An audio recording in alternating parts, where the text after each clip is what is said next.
오늘 말씀의 제목은 고난 중에 더욱 주를 의지하며 나아가자입니다.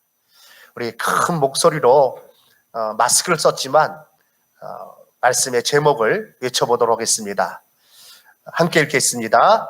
고난 중에 더욱 주를 의지하여 나아가자. 아멘. 고난을 좋아하는 사람은 없습니다만, 그러나 고난이 우리에게 유익이라고 성경은 말씀하고 있습니다. 고난 자체를 말씀하는 것이 아니라 그것을 잘 견뎌내었을 때에 우리에게 주어지는 유익이 매우 크기 때문에 그렇습니다. 이것은 일반적인 원리에도 적용이 되는데요. 더욱이 영적인 면에 있어서는 두말할 나위가 없습니다. 스웨덴의 말메라는 도시가 있습니다. 이 지역 말메는요, 항구 도시인데 여기는 조선업이 크게 발달했던 도시입니다.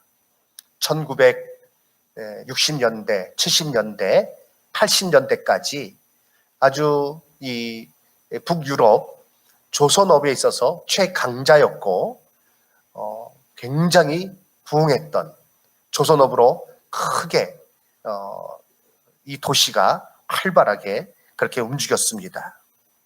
그런데 1980년도 들어오면서 방향이 바뀌었어요. 일본, 그리고 한국, 그리고 그 뒤에 중국, 조선업 사업이 이쪽으로 옮겨오면서 이 북유럽의 조선소들이 더 이상의 수주를 받지 못하는 것입니다. 그래서 1980년대를 기점으로 해서 그 후에 이 조선업, 이 스웨덴의 이 말메에 있는 코쿰스라는 조선업, 굉장히 큰 조선회사인데 더 이상 일거리가 없는 것입니다. 그러면서 거기에 세계 그 당시에 최대 크레인이 있었습니다. 그 크레인을 이제 조선소가 이제 2002년도에 문을 닫았습니다. 결국은 문을 닫았어요. 그러면서 그 크레인을 내놓았는데 그 크레인을 가져가는 회사가 없는 거예요. 우리나라 현대중공업이 그 크레인을 사왔습니다. 얼마 주고 사왔는가? $1 주고 사왔어요. 해체 비용, 이전 비용 다 현대중공업이 감당하는 조건으로 $1에 팔린 겁니다. 현대중공업은 220억을 들여서 그걸 우리나라로 옮겨와서 다시 세우고 시운전하고 해서 그 크레인을 사용했습니다. 이 크레인이 옮겨지게 될 때에 말메에 있는 그 시민들은요, 해체 작업 쪽에 하는 도중입니다. 마지막으로 그 부품이 배에 실려 나갈 때에 시민들이 항구에 나가서 눈물을 흘리면서 그 장면을 바라보았습니다. 전송을 했습니다. 스웨덴 국영방송에서는 장성곡을 틀면서 이를 방송했는데 이를 가르쳐서 말메의 눈물이라고 이렇게 얘기를 합니다. 그러나 이야기는 거기서 끝나지 않습니다. 지금은 말메의 눈물이라고 인터넷에서 검색하면 말메의 터닝이라는 것이 연관 검색어로 같이 뜹니다. 이후 이 스웨덴은, 그리고 이 말메 시는요, 피나는 노력을 했습니다. 우선 경쟁력을 잃은 조선 사업에 쏟아붓던 재정과 금융 지원을 과감하게 끊어버렸습니다. 그 가운데 아픔도 있었어요. 이 코쿰스 조선소가 문을 닫자 인구의 10%인 27,000명이 한순간에 실직자가 됐어요. 그러니 그에 딸린 식구들 얼마나 많겠습니까? 도시 전체가 큰 위기를 맞았던 것이죠. 하지만 대신 조선업 연명을 위해 썼던 재원을 신생에너지와 정보기술, IT 분야, 바이오 등의 그런 새로운 신산업에 집중 투자했습니다. 신재생에너지, 열, 풍력 발전 등 이런 에너지를 개발하는 그런 산업 단지와 연구소를 거기에 세우기 시작했습니다. 이에 앞서 이웃 덴마크와 연결하는 바다로 연결하는 7.8km 이르는 다리를 건설을 했고요. 막대한 비용을 들여서 그리고 많은 투자를 하고 그리고 심혈을 기울였습니다. 그리고 조선소가 있던 자리에는 터닝 토르소라는 그런 건물, 상징적인 건물을 세웠습니다. 저 건물은 지금 굉장히 유명한 또 IT 산업의 어떤 선구적인 그런 도시로 저것이 건물로 사람들이 인식하고 있습니다. 밑에서부터 꽈배기처럼 꼬여 있죠. 그래서 건물이 올라가 있는 거예요. 그래서 저로 이 말메시는요, 이전보다 더 인구가 많아지게 되었고요. 그리고 세계적인 유명한 도시가 되었습니다. 어려움을 슬기롭게 잘 극복한 것이죠. 지금 우리는 코로나19 바이러스로 인한 이 전염병, 이것으로 인해서 유례없는 어려움을 당하고 있습니다. 그러나 이 어려움이 우리에게 있어서 위축과 후퇴가 아닌 영적으로 재무장하는 계기가 되어서 하나님 앞에 더 나아가는, 하나님의 주신 은혜 가운데 더 나아가는, 하나님께서 주신 복 가운데 더 나아가는 우리가 계기로 삼는 우리 성도님들 되시기를 주님의 이름으로 축원합니다. 고난이 유익이 되기 위해서는 중요한 것은 그 가운데 우리가 어떻게 하느냐, 즉 우리의 이 태도가 중요한 것입니다. 그 태도라는 것은 과연 그에게 믿음이 있느냐 없느냐 또한 증명되는 일이 되기도 할 것입니다. 오늘 이 자리에서 예배드리시는 성도 여러분, 방송을 통해서 함께 동참하시는 성도 여러분, 참으로 지금 어려운 때입니다. 그러나 이 어려움으로 주저앉는 것이 아니라, 이 어려움으로 뒤로 물러가는 것이 아니라 하나님 앞에 더 가까이 나가시는 우리 사랑하는 성도님들 다 되시기를 주님의 이름으로 축원합니다. 개인적인 어려움도 마찬가지예요. 집안에 어려움이 있습니까? 참으로 내 개인적으로 힘든 일이 있습니까? 그 가운데 우리가 사단의 유혹에 넘어가는 것이 아니라 하나님 말씀 의지하여서 그 모든 것을 통해서 하나님 앞에 더 가까이 나가는 자가 될 때 우리는 하나님께서 주신 큰 복 가운데 서게 될 줄로 믿습니다. 고난을 주시는 하나님의 뜻이 바로 거기에 있는 것입니다. 그러면 우리가 어떻게 해야 되겠습니까? 지금 이때에 과연 또 개인적인 어려움이 있다면 그때에 우리는 어떻게 해야 됩니까? 오늘 말씀을 중심으로 해서 크게 세 가지를 살펴보려고 합니다. 첫 번째, 원망하거나 남 탓하지 맙시다. 한번 크게 외쳐보겠어요. 원망하거나 남 탓하지 맙시다. 아멘. 우리는 고난과 환난 중에 원망하기 쉽습니다. 그러나 이것은 아무 유익이 되지 못하고 오히려 우리에게 큰 해를 가져다 줄 뿐입니다. 왜냐하면 불평하는 자는 그 고난 너머에 있는 하나님의 뜻을 바라보지 못하고 더 큰 수렁에 빠지기 때문에 그렇습니다. 그래서 성경은 우리에게 말씀하고 있습니다. 명령하고 있습니다. 야고보서 5장 9절 말씀, 형제들아 서로 원망하지 말라라고 말씀하고 있어요.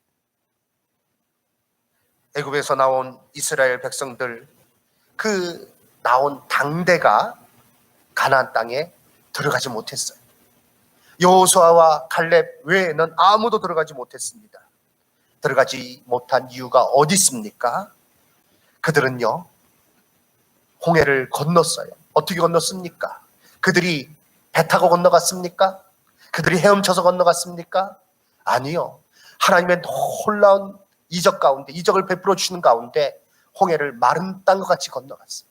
그리고 홍해를 건너고 난 후에는 애굽의 군대를 다 수장시키는 하나님의 놀라운 능력을 그들이 보았습니다. 그들의 눈으로 분명히 보았습니다.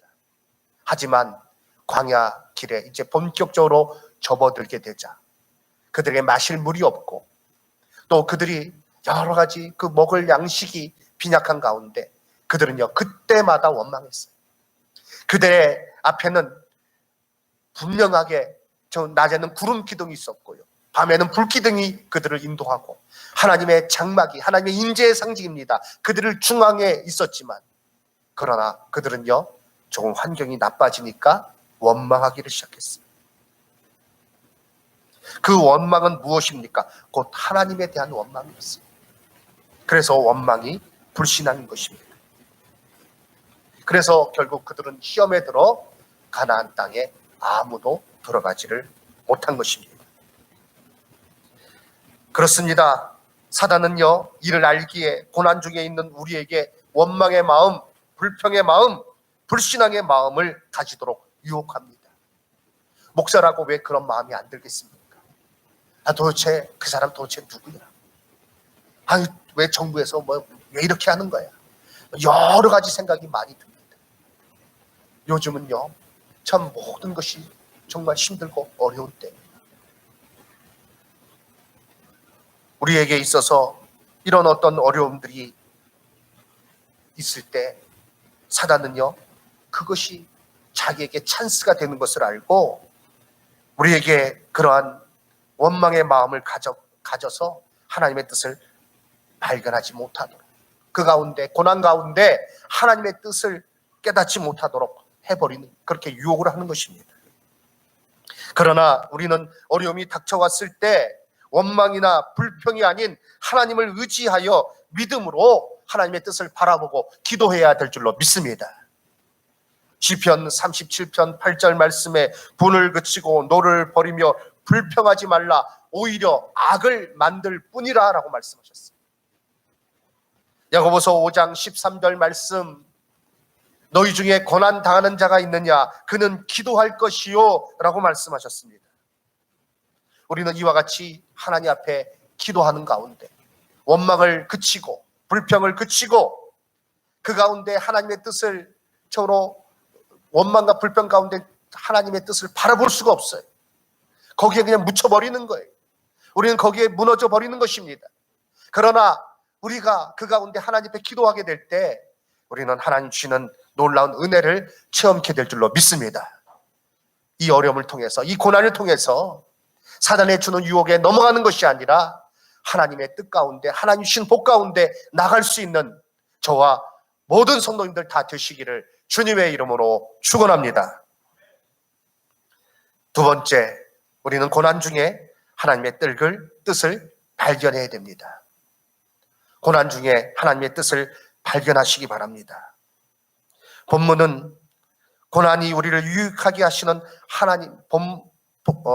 고난에는 우리를 유익하게 하시는 하나님의 뜻이 있음을 알려주고 있습니다. 11절 말씀, 무릇 징계가 당시에는 즐거워 보이지 않고 슬퍼 보이나 후에 그로 말미암아 연단받은 자들은 의와 평강의 열매를 맺느니라 라고 말씀하고 있어요. 왜 하나님께서 징계하시는가? 왜 하나님께서 고난의 길을 가게 하시는가?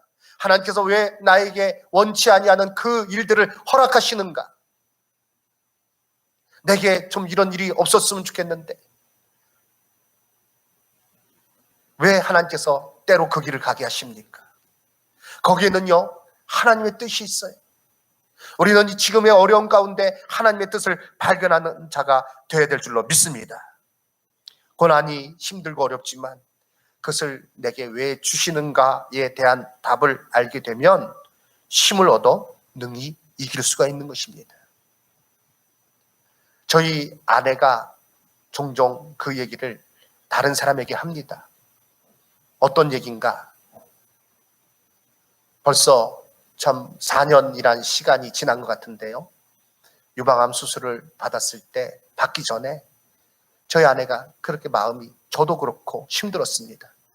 암입니다, 수술 받아야 됩니다 라는 얘기를 듣고 힘들지 않은 사람이 누가 있겠습니까? 그런데 제 아내가 그 얘기를 듣고 수술을 이제 받아야 되는 것, 그 결정이 난 후에 하나님 앞에 기도했대요. 하나님, 이것이 무슨 뜻입니까? 왜 이 어려움을 나에게 주셨습니까? 하나님, 과연 하나님께서 왜 이것을 처음으로 이런 일을 겪게 하십니까? 하나님께서 근데 깨닫게 해주시더래요. 우리 교회 예배당 건축함에 있어서 처음으로 먼저 하나님 앞에 드릴 수 있는 그런 것들, 그래 먼저 하나님 앞에 헌신할 수 있는 기회들을 그것들 통해서 허락해 주셨어요. 그걸 깨닫고 나니까 견딜 수가 있더래요. 하나님께서 그것을 원하신다는 것을 깨달으니까 능히 견딜 수가 있더래요. 저는 깜짝 놀랐어요. 사실 굉장히 어려워하고 힘들고 아파하고 또 낙심하고 그럴 줄 알았는데요. 웬걸요? 목사보다도 믿음이 더 좋아요. 그래서 그 어려움 가운데 잘 이겨내더라고요. 그 항암 약을 이제 투여받으니까요. 이제 의사가 그 얘기를 하더라고요. 항암 받고 나면 이제 이 약을 맞고 나면 머리가 이제 빠질 겁니다. 한 이틀 후면 이제 머리가 빠지기 시작할 겁니다.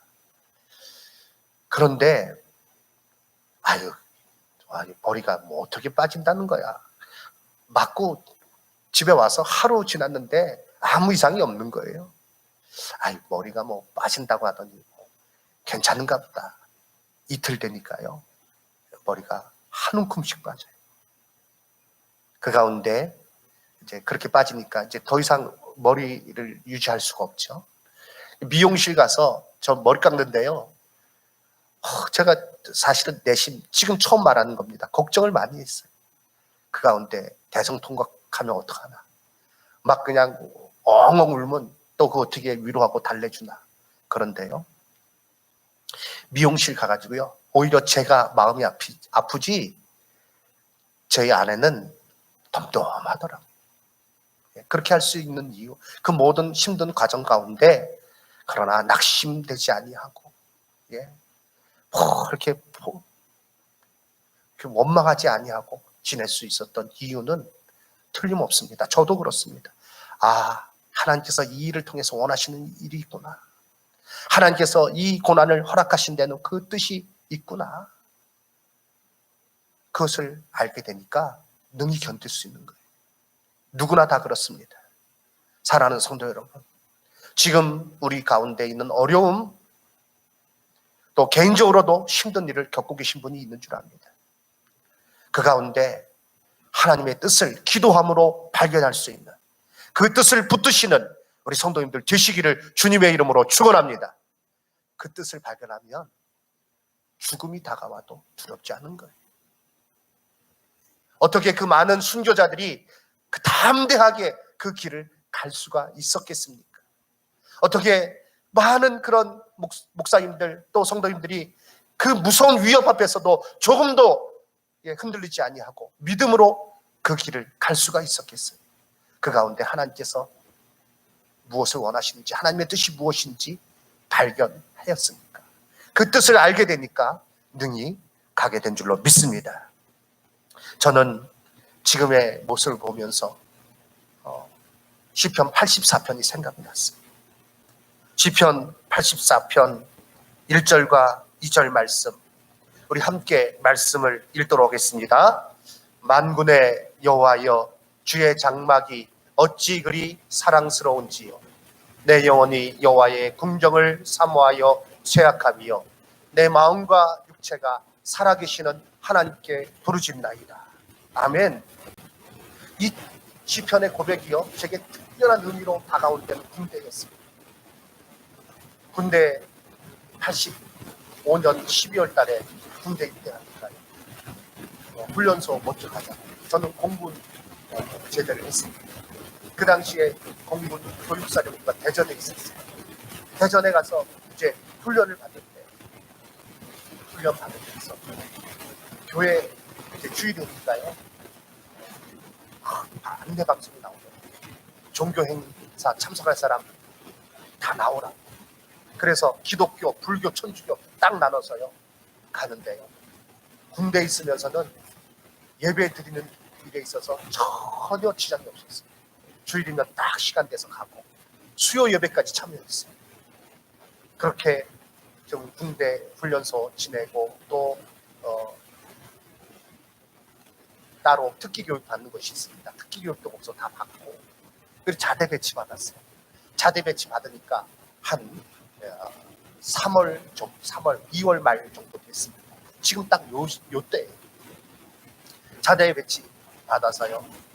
이제 제가 송탄 부대에서 오산 부대에서 복무를 했는데 탁 들어가 보니까 정문 미군하고 같이 쓰는 부대거든요.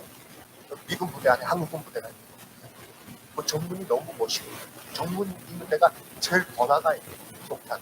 지금은 어떤지 모르겠지만 쫙 들어가는데 무슨 외국에 들어가는데 거기는 미국입니다. 미국이지 않아요. 쫙 들어가니까 좋아요.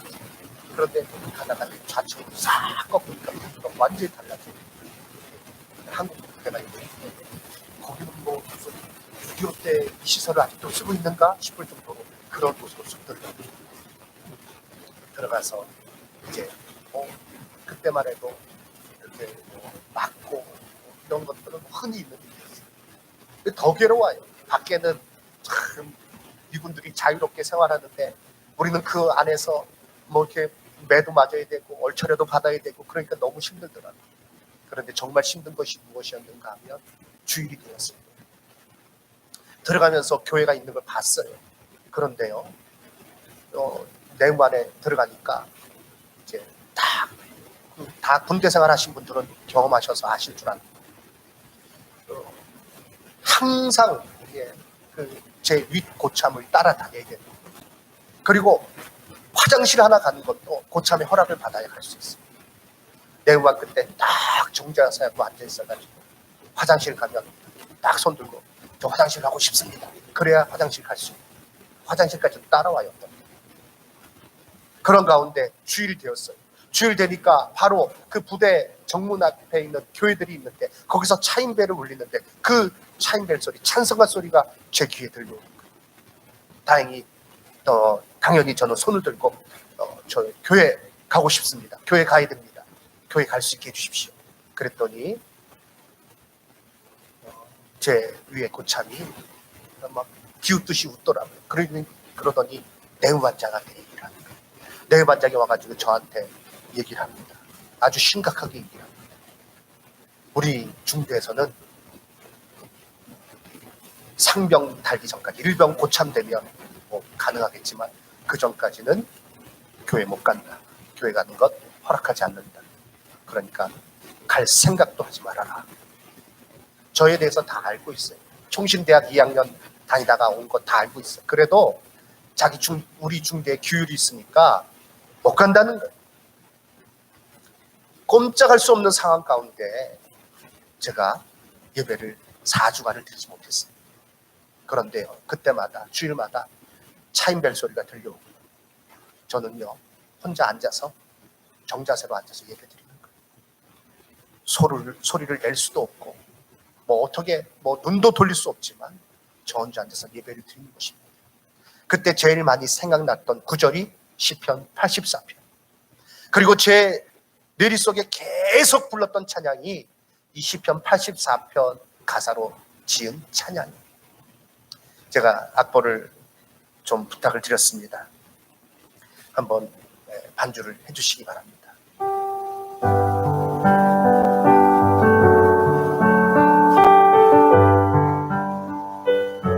주일이 되면요 이 찬양이 제 뇌리 속에서 떠나질 않았어요. 얼마나 사모했는지 몰라요. 주의 장단이 어찌 아름다운지요. 내 영이 사모하니이다.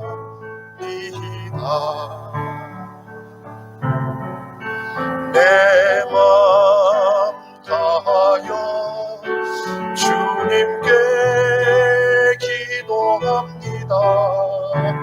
나의 왕 나의 주여. 우리 2절 같이 찬양했으면 좋겠습니다.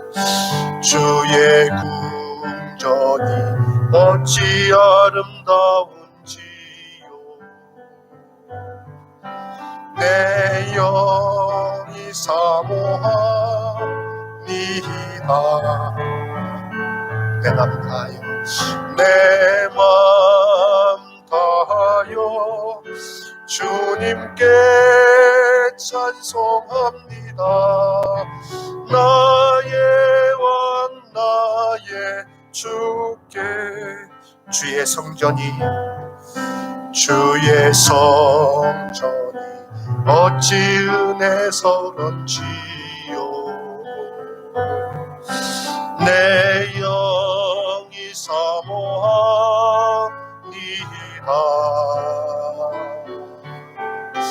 내 맘 다하여 주님께 감사합니다. 나의 왕 나의 주께.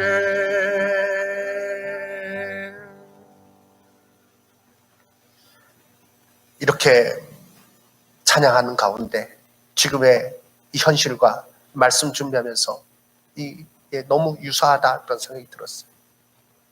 한국교회가 지금 많은 교회가 모이지 못하고 있어요. 우리 교회처럼 방송으로 예배를 드리고 있어요.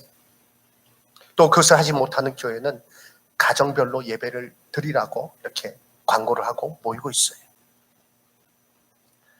저는 확신합니다. 이 일들을 통해서 우리 한국교회가 더욱더 예배의 소중함을 알고 우리 성도님들이 예배의 귀중함을 알고 사모하는 가운데 하나님 앞에 나아가게 되는 계기가 될 줄로 믿습니다. 우리는 그 뜻을 발견해야 됩니다. 주일학교 모이지 못하고 있어요. 주일학교도 동영상으로 말씀을 저로 우리 유초등도 아이들에게 전했습니다.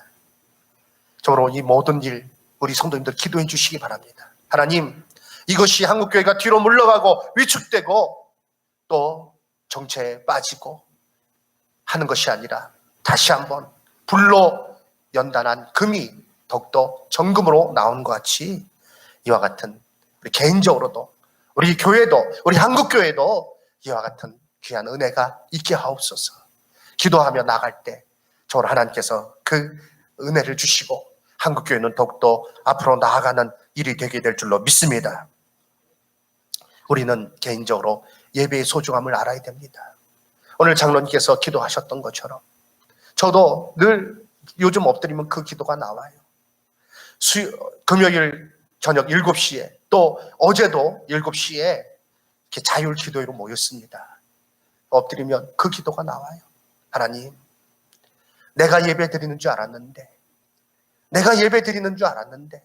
하나님께서 예배의 자리로 우리를 부르셨고 하나님께서 지금까지 은혜 가운데 예배 드릴 수 있도록 해주셨던 것을 깨닫습니다. 우리는 이 깨달음을 가지고 더욱더 예배의 소중함을 알고 나아가는 자가 되어야 될 줄로 믿습니다. 세 번째, 우리는 하나님을 바라보며 힘을 얻어 계속 나아가야 하겠습니다. 우리 크게 한번 저를 따라서 외쳐주시기 바랍니다. 하나님을 바라보며 힘을 얻어 계속 나아갑시다. 아멘. 이것이 바로 저로 이 고난 중에 하나님께서 우리에게 원하시는 것이. 오늘 12절 이하 말씀, 13절 말씀 보시기 바랍니다. 그러므로 피곤한 손과 연약한 무릎을 일으켜 세우고 너희 발을 위하여 곧은 길을 만들어 저는 다리로 하여금 어그러지지 않고 고침을 받게 하라라고 말씀하고 계십니다. 다른 한글 성경 번역에서는요, 그러므로 여러분은 힘없이 늘어진 손을 쳐들고 쇠약한 무릎을 일으켜 세우십시오. 그리고 바른 길을 걸어가십시오. 그러면 절름거리는 다리도 뒤틀리지 않고 오히려 낫게 될 것입니다. 우리가 힘을 얻어서 계속해서 나아가면, 우리의 사명을 감당하면 하나님의 치료하심의 은혜가, 하나님의 놀라운 회복의 은혜가 우리 가운데 넘치게 될 줄로 믿습니다. 우리는 어려움으로 인해 주저앉아서는 안 됩니다. 이때야말로 하나님 주신 힘을 공급받아서 더 높이 올라가야 되는 때인 줄로 믿습니다. 이사야 40장 31절 말씀, 우리 함께 말씀을 읽겠습니다. 오직 여호와를 앙망하는 자는 새 힘을 얻으리니 독수리가 날개치며 올라간 같을 것이요 다른 박질하여도 곤비하지 아니하겠고 걸어가도 피곤치 아니하리로다. 아멘. 이때 하나님의 뜻을 따라서 내가 감당해야 될 사명이 무엇인지, 내가 하나님의 은혜 가운데 하나님을 믿는 성도로서 내가 할 수 있는 일이 무엇인지를 생각하며 기도하면서 힘을 얻어서 나아갈 때 하나님께서 강건케 해주시고 더 큰 은혜를 베풀어 주시고 우리를 보호해 주시고 우리를 인도해 주실 줄 믿습니다.